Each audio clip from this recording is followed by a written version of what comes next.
Hello and welcome to another Thoughtfully Fit Thursday. My name is Darcy Loma, and I'm here today with a special guest, Gabriella Goddard, who we recently featured in our newsletter, and I listened to her book, Gulp, and I am just really amazed at all that she has accomplished. And so, Gabriella, thank you so much for joining us this morning. Thank you, Darcy, for the invitation. I'm really excited to be talking to you this morning. That's great. And I love you. You're in a different time. You're in London and it's afternoon there. And look at you. You're a wonderful guest that you're taking my lead. It's not morning for you. Well, would you be able to start by just telling us a little bit about you and what you do and maybe about Gulp? Yeah. I mean, I'm the founder and CEO of BrainSparker, and we're on a big mission. We want to ignite the creativity of over 1 million people around the world to think more creatively about the problems that they're solving so that they can come up with better solutions to make their life better. So we do that through our free app and also our academy courses. Now, as you've mentioned, I'm also the author of Gulp. It's Gulp, which is the 7-day crash course to master fear and break through any challenge. And Gulp actually stands for Give Up Living Passively. It's an acronym, and that's the kind of theme behind the book. And I'm also privileged to be on the Forbes Coaches Council, so I regularly provide expert comment for them and write articles for them as well. Wow. Is that all? At the moment, yes. Wow, that's fantastic. And I mean, there's so much in between behind each of those statements that you just gave. And so I'm wondering if maybe we could dive in to talk a little bit about what you are noticing, the challenges are faced by women, maybe women that you've coached, women, you're an active member of the Women in Aerospace Europe. Just what do you see are some of the biggest challenges that Gulp has helped people overcome? Well, what's fascinating, first of all, I think, to acknowledge how far we've come. So I ended my corporate career in international marketing about 20 years ago, and things have moved on since then. And I think we need to acknowledge how things have moved on. But, there are still a lot of areas that need to be addressed. And last year, I contributed to a white paper for women in aerospace on how to get more women into the C-suite, because the numbers in aerospace are still very low. And so we did interviews and a lot of research, and it came up with really 3 key areas. So the self-doubt, the over preparation or over planning, and also that work-life balance, especially as a woman starts to have a family and have their priorities become more diverse. How do they manage it all? And so the one that really stuck out for me was the over preparation, because in the research it showed that for a job description, right, if there are 10 requirements, a woman might apply if she can tick 7 or 8 of them, whereas a guy might apply if he can tick 3 or 4. And so it's that kind of confidence that men have that if they can't do it now, they'll learn. Whereas a woman tends to be quite sure, wants to be quite sure. And she's probably just as capable to learn on the job for the things that she doesn't know, but she's more cautious about even applying, so doesn't even give herself that opportunity. Yeah, and that self-doubt and over preparation, it sounds like go hand in hand. Yeah. And that right on the front end, even before getting the job, there's this hesitation to jump in.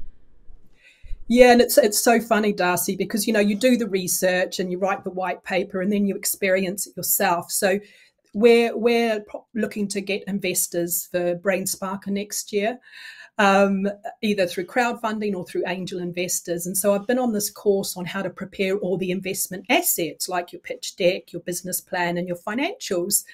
And I have been taking it really slowly because I want to be sure that the numbers I put forward, I believe that they're achievable. Whereas, the guys in the group are a little more gung-ho. And so it puts in a position where, I've experienced it myself. Am I over preparing and therefore missing opportunities? Or am I sticking to my core values of integrity in that when I pitch to an investor, I am really sure, 70% sure that we can achieve the 5-year plan. And so it's that kind of paradox, really. I'm not sure whether you've experienced that as well. Oh, yeah. I have a very strong, we call it trash talk. I have a trash talker, Little Miss Perfect Pants, where she doesn't want 7 or 8. She wants all 10.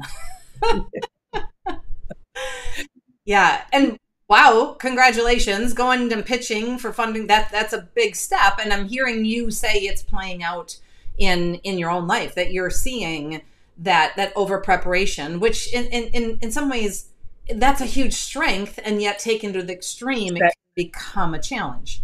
Exactly. It's the trade-off, I think, of over preparing so that I'm more confident and sure. And if I'm confident and sure, I'm going to be presenting with a lot more confidence and with more conviction. So it might help my chance of getting investment. However, the time it takes for me to get there, what opportunities am I missing? And I think for women in the corporate world as well, it's those opportunities that you're missing because you're not putting yourself forward, even though you can, only tick 3 or 4 of the boxes. Yeah, so maybe we could go a little deeper and look at some of those challenges and those obstacles, and we can keep it in the women or make it more general to how do you push past those obstacles? I'm wondering, I think my understanding is that that's one of the reasons you created this app, is to help spark some creative way to get unstuck and to push past obstacles. Yeah, and it's interesting, when I think about this question, how you push past obstacles creatively, I think that's the middle piece. So if we come back to your model of, the pause, think, and act, I think that the piece that I'm really focusing on here is the think, but the pause, you need to do the pause first. Because I think I read in your book that often the first idea is usually not the best idea. And that is so true, because our brains are wired to go in and find the fastest, easiest solution, right? But is that the best solution? And I think if you take that pause and you use the kind of thinking questions, and that's what the app's all about, it gives you random prompts to get you thinking differently, right? And even if you pick 5 different prompts, it'll take your mind in 5 different directions. And then the beauty of our brain is it will start to try and join those dots. And what I find great pleasure in is taking that time to think about not just one option, but maybe 5 different options, and seeing how I can connect them differently to come up with a solution that I hadn't thought of before. And it's not, long meditations of hours long. It could be, I do a lot of my thinking walking my dog. So, a 20-minute walk with my dog. The dots can be, flying around, they join up, and I come back with an idea that I hadn't even thought about. And so it's really that thinking part of coming up with solutions that are so much better than that first idea you came up with. And I'm curious, did that play out? Was there a parallel process as you were developing the app, that your first ideas weren't what you ultimately now have? Well, it's interesting with the app because that was a bit like a passion project, because I started to, I do executive coaching and leadership development, and then I did a personality profile, a luminous spark, which is a bit like MBTI, and it had all this stuff around imagination. And so I started to think, well, how can I bring more of that into my, leadership development work? And I started to, train and did some courses at Stanford on innovation and creative thinking. And the app kind of came out of that. It's kind of a blend of my passion for creativity, for coaching, and also I love tech. I'm a bit of a nerd. And so it kind of brings it all together. This is way back in 2013, I think, when apps were just coming out. I didn't know anything about apps. And I read a wonderful book called Turn Your Idea into an App. And literally, I followed that line by line by line. Wow. And so we launched the app in 2013. And so, in terms of overcoming obstacles, I'm a great believer in looking at different options, that there is always a way. But it might not be that first idea that comes to mind. But, in coaching, we believe our clients are creative, resourceful, and whole. And that means I am too. So I really have that fundamental belief that the ideas are there. You just have to create the space, ask the right questions, do the research, and be patient, which isn't one of my strengths. That, the way forward will shine through. And I have to share with you, it's been amazing with the app, because if you type in creativity into the Apple App Store, BrainSparker comes in at number 1 or number 2 in the US. And there's over 14,000 apps in the creativity category. And so it's just really, this is why I love tech, because it's kind of a level playing field. I'm in my home office here in London, and I'm competing for those top spots with like Disney and Adobe. But if you find the creative ways of doing it, we can play at the same, level playing field. That's incredible. And it sounds like there's a celebration coming up. 2023 will be 10 years. Oh my goodness. Yeah, our target really is by the end of 2024 to have 1 million. We've got over 500,000 now. We want 1 million by 2024. I'm not sure whether you're aware, but the World Economic Forum did a Future of Jobs report, and creativity is the number 3 skill. Innovation is the number 1 skill that people are going to need to thrive at work in 2025. And so this is a really, because we've got artificial intelligence, the digitalization, automation of the manual tasks. So we're going to be relying on people's creativity, and it's going to be really important. So we've got big plans for the app over the next couple of years. Well, clearly you're going to get to 1 million. That's no doubt. And I hope you can find some time to celebrate. So that definitely. So I'm wondering, thank you for mentioning the Thoughtfully Fit model. It really helped me through my crisis, and that core of pause, think, act. Wondering if you could share a time when you've had a crisis and your model and Gulp helped you get through that. Yeah, over the last 5 years, I have had 3 very close friends die of secondary breast cancer. It was like 1 each year in a row. Oh.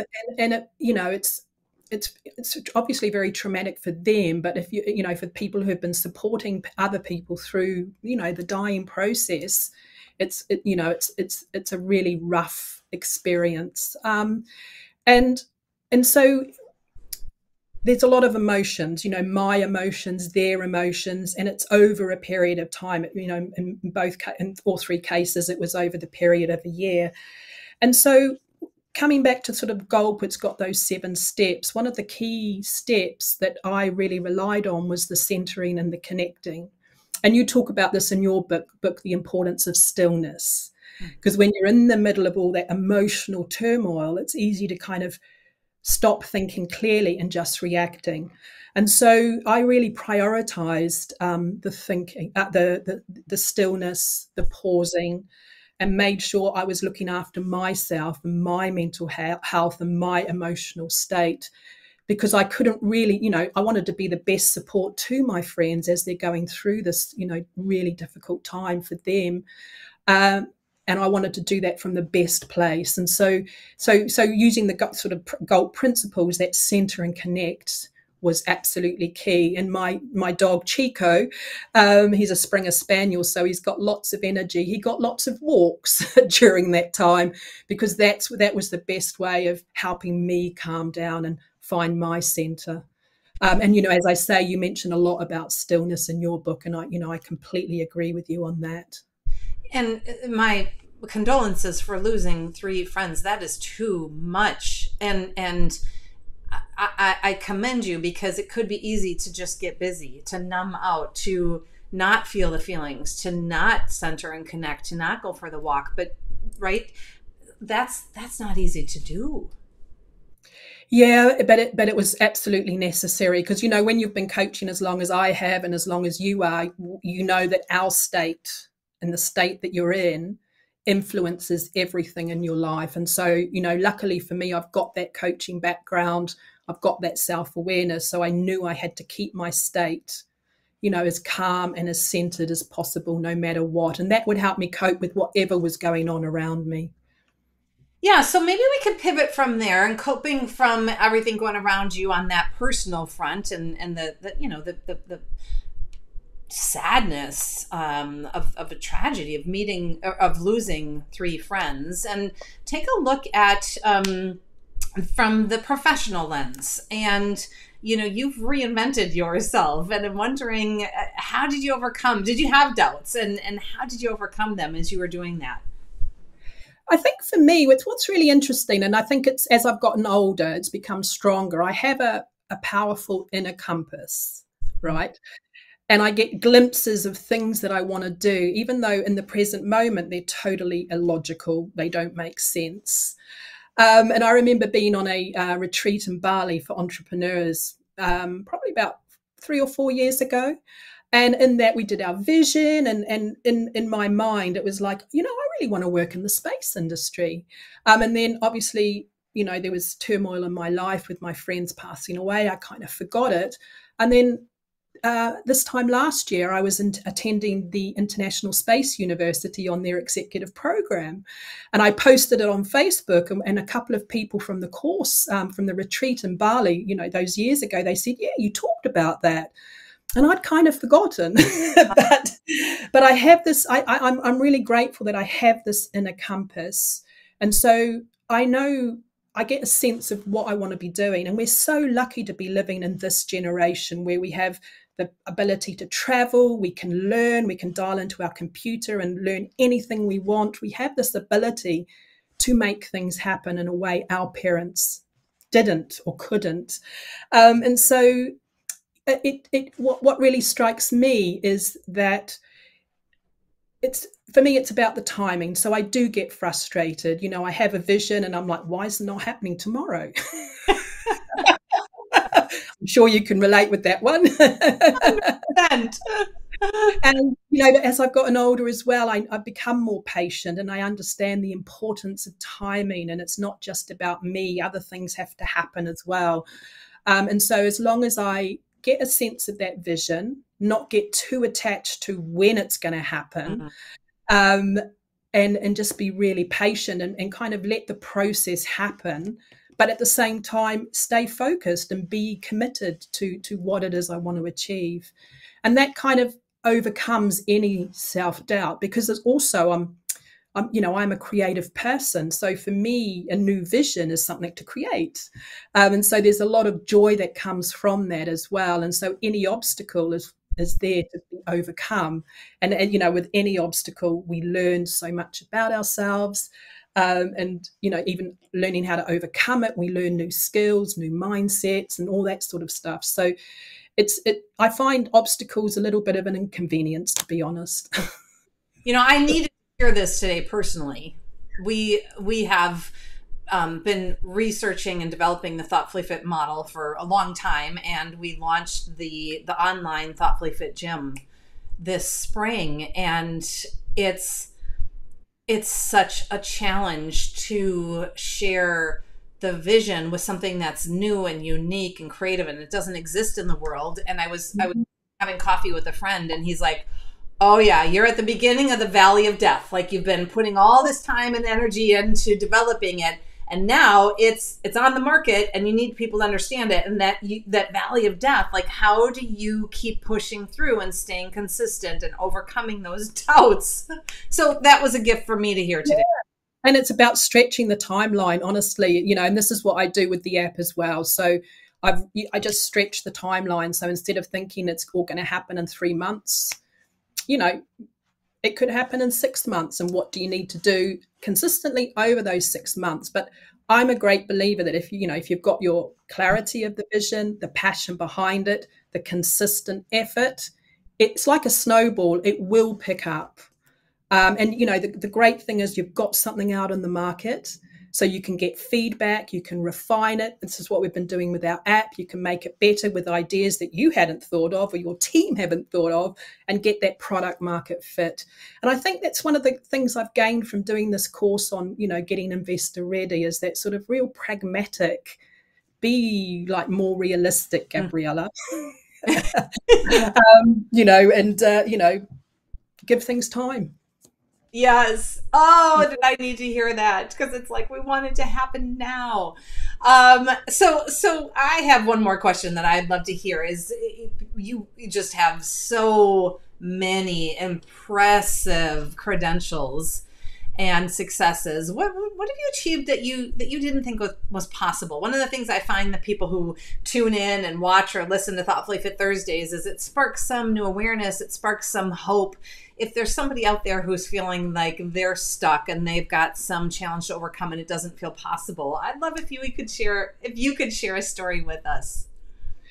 Yeah, I mean, I think the best example at the moment is when I was a little kid, I'm originally from Auckland in New Zealand, which is a beautiful country. If you haven't visited, put it on your travel list.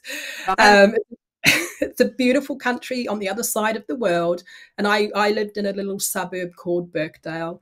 And when I can't remember, maybe 6 or 7 years old, my dad got me a telescope. And I remember distinctly, one night on the stairs, with a crick in my neck, looking up at the moon through my telescope. Now, if you told that little kid that, half a century later, she would be studying on the executive program at the International Space University in France, I would have said that is impossible. But I did that last year. And it's almost like that kind of dream came full circle. And it really struck home at me is that, go back to what you dreamed of doing as a child, those things that brought you joy, and find a way to make those things happen. Whether it's a creative pursuit, whether it's a dream you want to visit Turkey, for example. We're so lucky, as I say, in this generation, we can make these sort of things happen.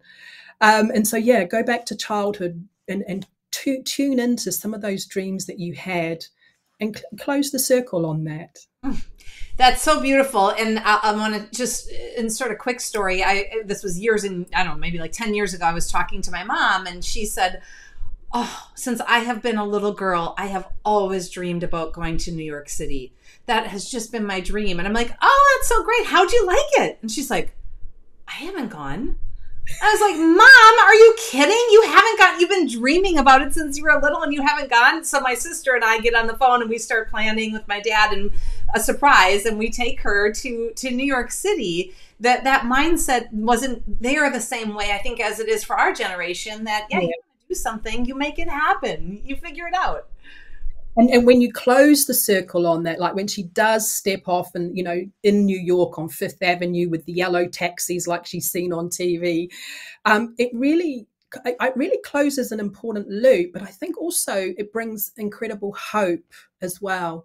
And you can kind of segue that hope into any current challenge because you just never know what's going to be possible in the future.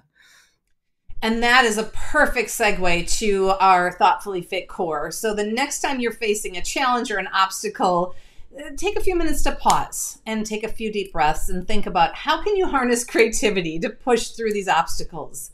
What options exist that you haven't previously thought of? And then put that new awareness into action and go and kick some butt.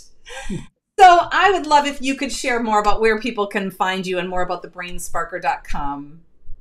Thank you. Yes, I mean, we're doing lots of developments around BrainSparker. So the best way to find us is to go to brainsparker.com. You can get links to downloading the free app. We've got some academy courses, some free e-courses as well. But as I say, we've got some really exciting things coming up over the next 6 months because our vision is to ignite those 1 million people, to unlock that creativity and, make their lives better. Thank you for sharing that vision today with me, with all of our Thoughtfully Fit fans. I needed to hear it, and it has given me some hope. So I appreciate it. And I will look forward to celebrating the 10-year milestone, hearing about the millionth app user. Thank you. Yep. Thank you. And thanks so much for inviting me. Everybody have a great Thoughtfully Fit Thursday. We'll see you next time.